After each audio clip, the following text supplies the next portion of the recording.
मैं चाहता था कि मेरी ऐसी किस्मत ना होती कि मैं अपने भाई को ऐसी हालत में देख। जब हम पहुंचे हैं उधर तो ये आलम था कि क़यामत ही थी।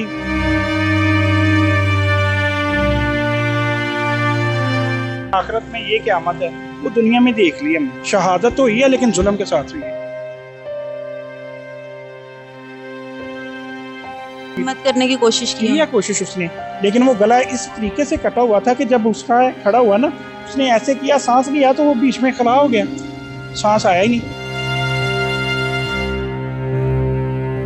वो ऐसे खून निकल गया जैसे समझ लें आपने एक ऊंट ज़िबा किया हुआ। अगर उस कंडीशन में घर ले आते तो शायद किसी और की अल्लाह ना करे तबीयत ख़राब हो जाती। अस्सलाम वालेकुम, दस्तक टीवी से मेरा नाम हिफ्सा ताहिर है। इस वक्त आसिफ के बहनोई मेरे साथ मौजूद हैं जो कि मौके पर पहुंचे, सारे हालात का जायज़ा लिया। आइए ज़रा इनसे जानते हैं कि इन्होंने मौके पर पहुंच के क्या देखा था और इनके घर के इस वक्त क्या हालात है। अस्सलाम वालेकुम सलाम। कैसे हैं भाई? जी शुक्र अल्लाह का। सबसे पहले तो हमें वीडियो देख के एक थर्ड पर्सन होने की हैसियत से हमें खुद ज़ाती तौर पर बड़ा दुख हुआ है।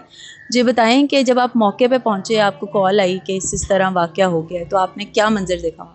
देखें, जब हम पहुंचे ना, घर से निकले, असर की नमाज़ पढ़ी मैंने मस्जिद में, तो घर आया तो फ़ोन आ गया। जब हम पहुंचे हैं उधर तो ये आलम था कि क़यामत ही थी। मंजर तो कह ही नहीं सकते ना। एक शहादत थी, शहादत के बाद आप कह सकते हैं कि क़यामत थी।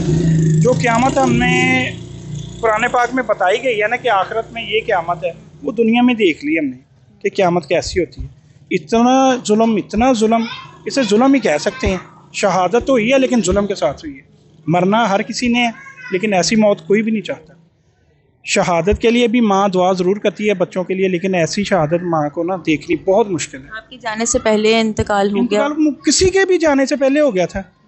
डोर जैसे ही लगी है गले को, वो एक दफ़ा गिरा है, उठ के खड़ा हुआ है, बैठा है, फिर खड़ा हुआ, बस ख़त्म हो गई। हिम्मत करने की कोशिश की है कोशिश उसने, लेकिन वो गला इस तरीके से कटा हुआ था कि जब उसका खड़ा हुआ ना, उसने ऐसे किया, सांस लिया तो वो बीच में खड़ा हो गया, सांस आया ही नहीं। वो ऐसे खून निकल गया जैसे समझ लें आपने एक ऊंट ज़िबा किया हुआ है। पूरा रोड रेड हुआ पड़ा हुआ था, कपड़े उसके पूरे सर से लेके पाँव के नाखून तक रेड था, खून से भरा हुआ था। उसके बाद हॉस्पिटल लेके गए? हॉस्पिटल गए हम। उधर जो है पोस्टमार्टम ऑफिस है, डिपार्टमेंट है, उनसे हमने वो स्टिच करवाया, सारा गर्दन को स्टिच करवा के, तो पूरे जिस्म को वॉश करवा के, गुसल करा के, तो फिर नए कफन में डाल के, तो फिर एम्बुलेंस में लेके। अगर उस कंडीशन में घर ले आते तो शायद किसी और की अल्लाह ना करे तबीयत ख़राब हो जाती। ऐसी कंडीशन थी। मतलब देखने वाले हालात? कोई देखने वाले हालात बहुत, किसी में अगर दिल हो, हौसला हो तो वो शायद देख ले। अगर कोई बहुत नरम दिल होगा तो वो वैसे नहीं देख सकता। ये हालात थे। आपने किस तरह देखा? आप तो मौके पे पहुंचे थे ना? जी, किसी ना किसी को तो अल्लाह पाक सब्र देता है या हिम्मत देता है जिसने ये काम करना होता है। तो शायद मेरी किस्मत में था कि मैंने ये काम करना, लेकिन मैं चाहता था कि मेरी ऐसी किस्मत ना होती कि मैं अपने भाई को ऐसी हालत में देख। कोई भाई नहीं चाहता कि अपने भाई को ऐसी हालत में देखे, ना कोई माँ चाहती है अपने बेटे को ऐसी हालत में देखे। लेकिन किस्मत में जो था वो अल्लाह की मर्ज़ी है, वो कबूल की हुई है सब ने। घर वाले भी करके बैठे हैं लेकिन हिम्मत किसी में नहीं है। ये ऐसी समझ लें क़यामत है कि नाकाबिले बर्दाश्त हुई पड़ी। ये हमारे लिए नहीं, पूरे मुल्क में आप देख लें, वीडियो की वजह से पता नहीं कहाँ से लोग आ रहे हैं, बहनें, माएँ, भाई, बच्चे आ रहे हैं। जी हमने वीडियो देखी, हमसे बर्दाश्त नहीं हो रही। जब तक हम मिले नहीं, सुकून नहीं मिलता। हमारे पास बहुत सी फैमिली है, ये देखें अभी आपके सामने आके खड़ी हुई है, हम नहीं इनको जानते, ना रिलेटिव है हमारे, और ये यकीनन वीडियो देख के आए होंगे। समझ लिए ऐसा कि आज 3 दिन गुजर गए हैं, लेकिन हर 10 मिनट बाद 20 औरतें आती हैं, 5 जा रही हैं, 15 बंदे आ रहे हैं, 10 जा रहे हैं। लोग इतनी तादाद में आ रहे हैं कि कोई समझ नहीं, पता नहीं कहाँ से आ रहे हैं। और ये सिर्फ एहसास है, जुल्म है, जुल्म हुआ है तो आप देख लें कि ये चीज़ बनी है। वरना डोर से पता नहीं रोज़ कितनी मौतें होंगी, लेकिन जिस तरह की ये मौत हुई है, मेरे ख्याल में पूरी दुनिया में ना इसने क़यामत की याद दिला।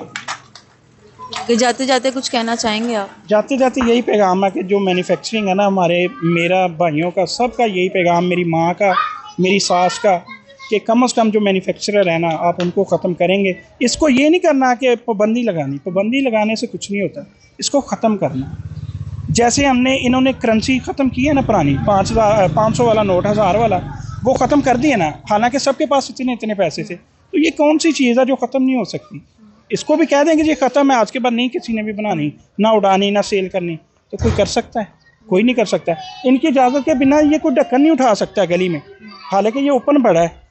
हुकूमत की पता है कि हुकूमत ने पकड़ लेना, चोरी के इल्ज़ाम लगे, तो इसके ऊपर क्यों नहीं सख्ती कर रहे?